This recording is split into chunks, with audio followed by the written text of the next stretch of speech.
The old world was you started a brand and you fucking paid to get even a prayer of getting in. Now you build a $100 million business direct to consumer and you're going in with leverage. This is one big game of leverage.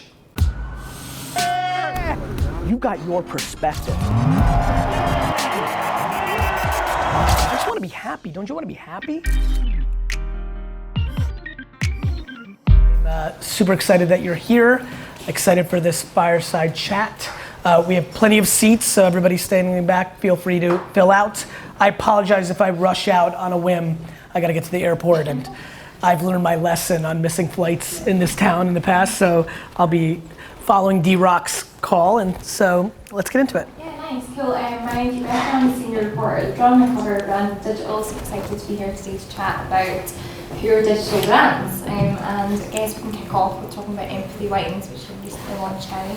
Can you give me a bit of insight into why you launched that? We're seeing big trends and brands moving into the D2C space and launching purely digital brands. So for context, I wrote one of the first checks into Birchbox and a lot of early kind of 2011, 12 DTC movement, and obviously in the last 24 months, because of the sheer scale of the underpriced attention of Facebook and Instagram and the amount of capital that is available and the growth of Shopify and Amazon, all these macro trends have led to an enormous growth of direct-to-consumer brands. So I'm watching that, and obviously my great thesis of creating VaynerMedia was to buy nostalgic brands, so I haven't been highly motivated to do Gymshark or Fashion Nova or Hims. Like that's not where my passion lies, though I've been seeing all the growth. In parallel, I had two specific executives at VaynerMedia that were part of a team called the Office of the CEO. So in theory, a couple years ago, I realized how stretched I was, so I created a team to act like a chief of staff, and there was 4 of them. And after a year of it, it just wasn't as efficient. I moved to one chief of staff, which has been working much better, but I had these multiple executives that were super talented. 2 of them, John Troutman and Nate Schroeder, who are my partners in Empathy Wine, had been with me since they were interns in my wine business before VaynerMedia, and then came to Vayner. John had left and worked for a distributor even for a year and a half and came back. So as an entrepreneur, we're making this macro decision on the Vayner side. I'm sitting with these incredible human assets, which is really kind of the KPI of the whole Vayner thing to begin with. There's this incredible push of DTC, and as a third layer, I'm weirdly missing wine for the first time, right? When you do something for 20 years and it's like the only thing you're passionate about, you get burnt out. And so when I left Wine Library to do Vayner, it was so refreshing, and I was excited to not even think about wine. And then a couple years later, it was fun because I started looking at wine like a consumer. My whole life I'd go out to a restaurant, like, oh, they're making a ton of money on this, and this wine sucks, and all that kind of stuff. And so that got fun, and it started becoming fun again. Nobody was doing anything super crazy. There were some wine clubs that were doing incredibly well, but there was no purebred direct-to-consumer brand at the kind of scale. So that's why it happened. We're off to an incredible start. We've sold almost $2 million worth of inventory in the first 6 months without spending any media dollars, all off organic against my brand. We did that as a strategy to see if we could glean insights at scale for my audience to make us deploy the media even in a better way, the A/B testing against Gary fans versus wine drinkers as a whole. And so the next year for Empathy is gonna be really exciting because I think we're really now gonna act like a brand more so than the leverage off a personal brand. Mm-hmm. Really interesting you mentioned that actually. I'm interested to find out more about the kind of media plan and what that looks like for Empathy Wine, because you launched it on Instagram. Is that the most important platform for the business? The funny part is I'm not sure, and we launched it everywhere, right? You might have saw it on Instagram, but we put on YouTube and podcast and Twitter and LinkedIn and email, and we're pretty excited to go as many platforms as possible. To bring as much value here, I think one thing for everybody to think about with direct-to-consumer brands is to understand, I set up earlier the phenomenon on the consumer side of why it's happening. There's a very important thing I said very quickly, and I'll say it again. There's so much capital in the world today that VCs have to deploy it. That's how they live. And one thing that everybody really needs to realize about some of these incredible brands that we all love on Instagram or pre-roll YouTube or wherever you see them is most of them are actually underwater. They're raising so much capital so they can play a game where their customer acquisition is $31, but their margin on that is 19, so they're 12 bucks underwater. Our clients at VaynerMedia, for example, or established businesses that are held accountable to Wall Street can't do that. And so there's some incredible things that are going on with these brands, but if tomorrow the global economy decides to start the process in the other direction, 98% of the brands that we think are crushing it will be out of business. Because they won't be able to raise the next round. They're too underwater. Their math doesn't work on customer acquisition and profitability, and it's game fucking over. And so we need to have a little bit better of a conversation. We need to have more of a practical conversation around DTC brands to realize many of the ones that we put on a pedestal.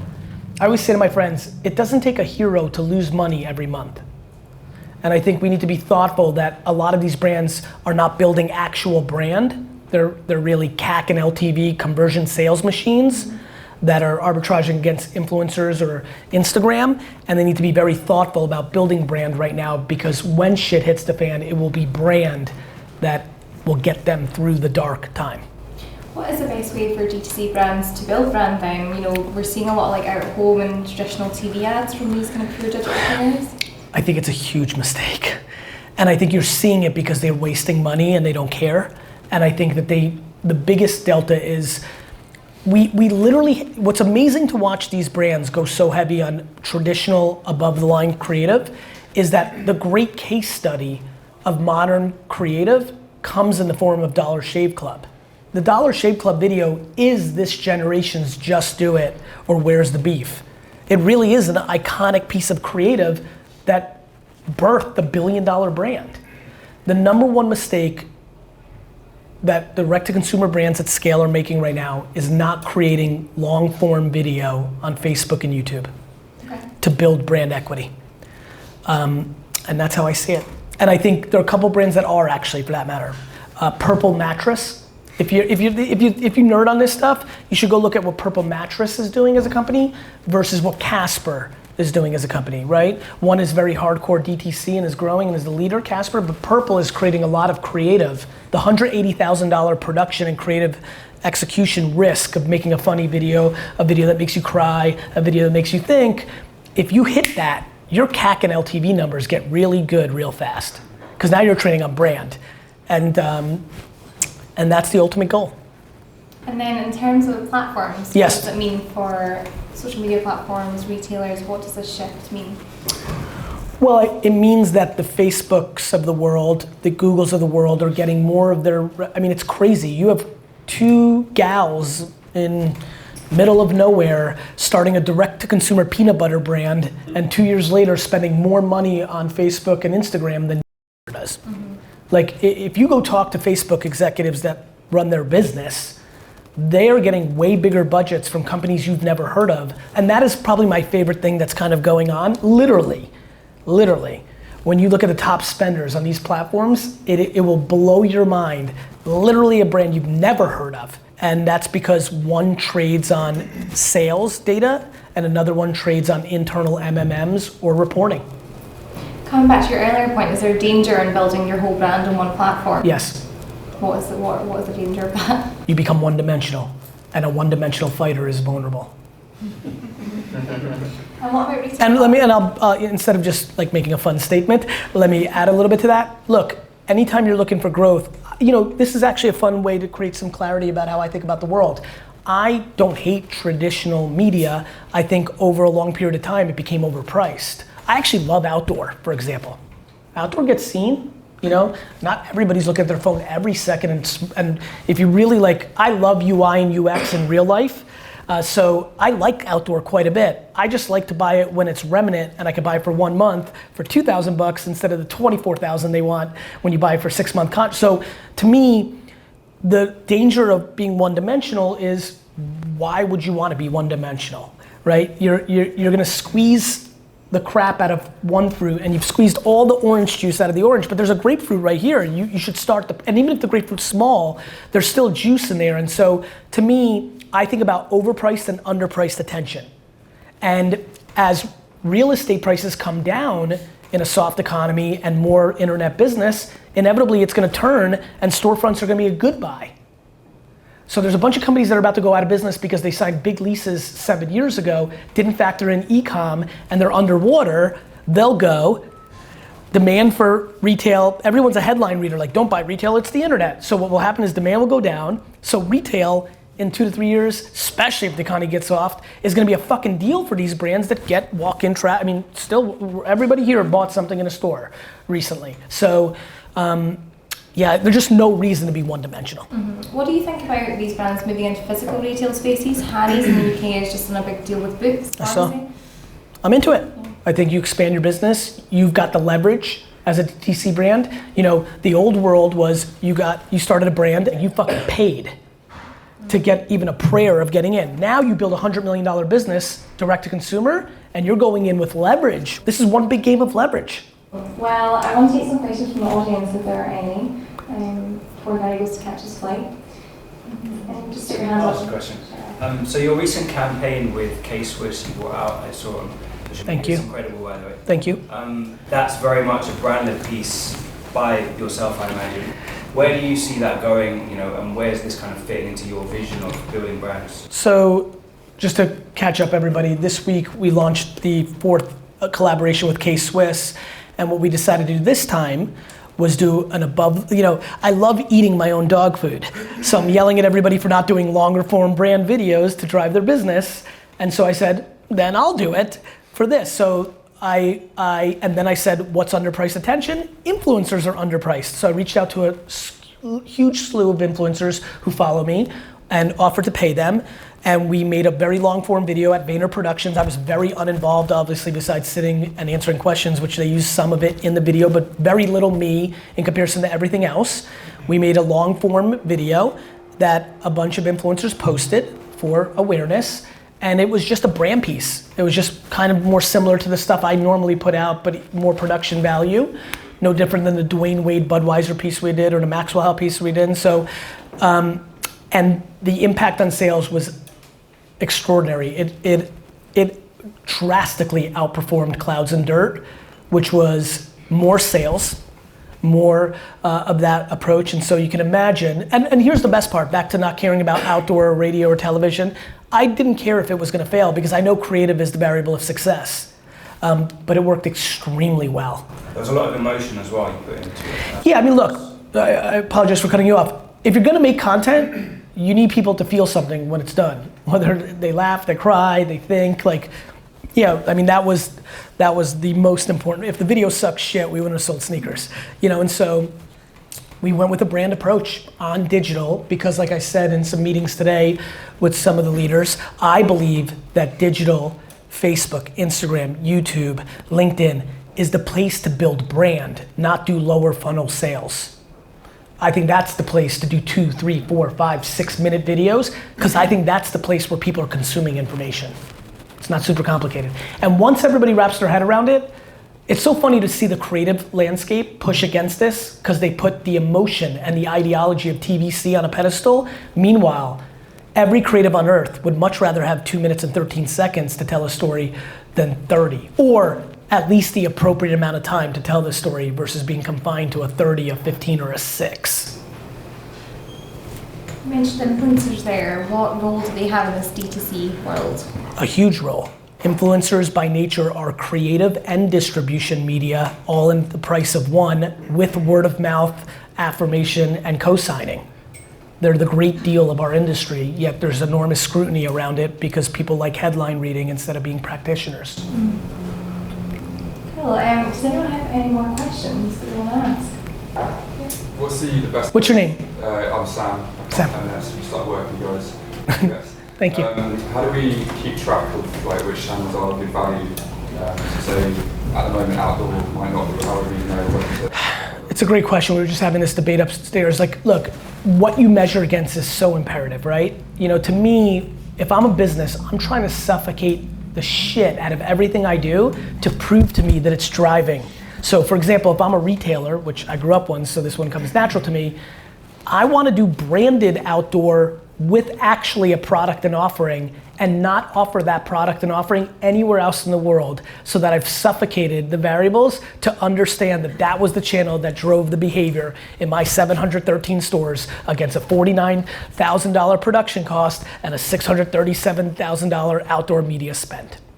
And the fact that we don't do that over time made me realize how much the industry doesn't want to figure out the actual answers. You know, suffocating. Having the actual intent. We do a lot of digital buying where we're doing 1 mile, 2 mile radius media spend against specific offer, and we can show that, you know, there's an uptick in foot traffic versus your baseline, and your average sale is higher than it was before because we clustered out other stores where they didn't do that. I mean, it's, you know, if you have true intent to prove the ROI, and you're lucky enough to have some sort of transaction of some sorts, or something to anchor to, even if it's a Nielsen rating on TV, which is their currency, or votes, or whatever it may be, you will get the answer. If it's simply brand health, then somebody's making a subjective call, no matter what report they use as gospel.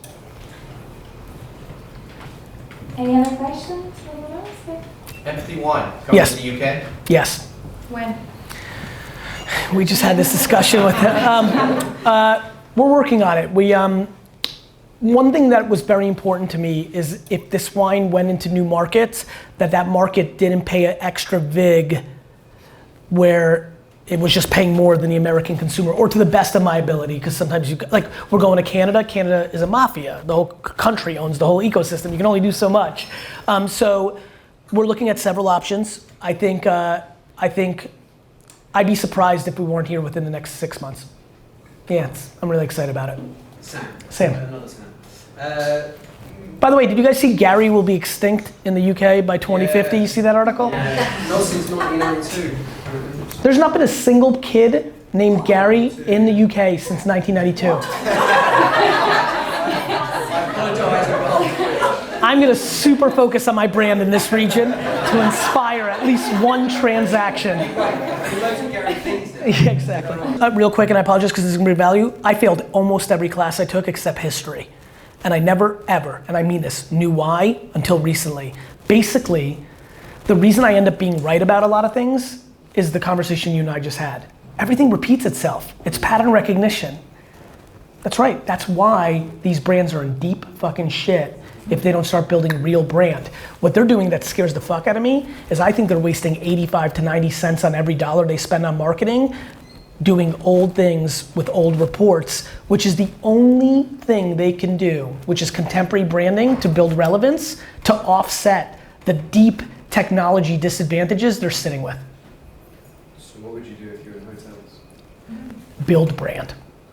Because when this goes to voice, and I say, Alexa, book me a hotel, I better say, Alexa, book me a Marriott, or Marriott's gonna be upset. Alexa, book me a Four Seasons, or they're gonna be upset. Because when voice becomes the toll booth, not search, everyone's in deep shit. Because with search, at least you have a prayer of seeing another result. With voice, Amazon and Google pick. And then when Amazon and Google actually buy Starwood, people are very confused what's about to happen in the world. I think I'm less confused. And that's what I do, things that people make fun of and later revere. So I highly recommend, if you're capable of dealing with judgment and you have conviction, to do it. It always works out in the end. Nice, I think that's a really nice place to end actually. I agree, see ya. Have fun, I gotta run. I'm sure there's some people who wanna talk, but I'm legitimately gonna miss this. So have fun, thank you so much. Thanks for coming.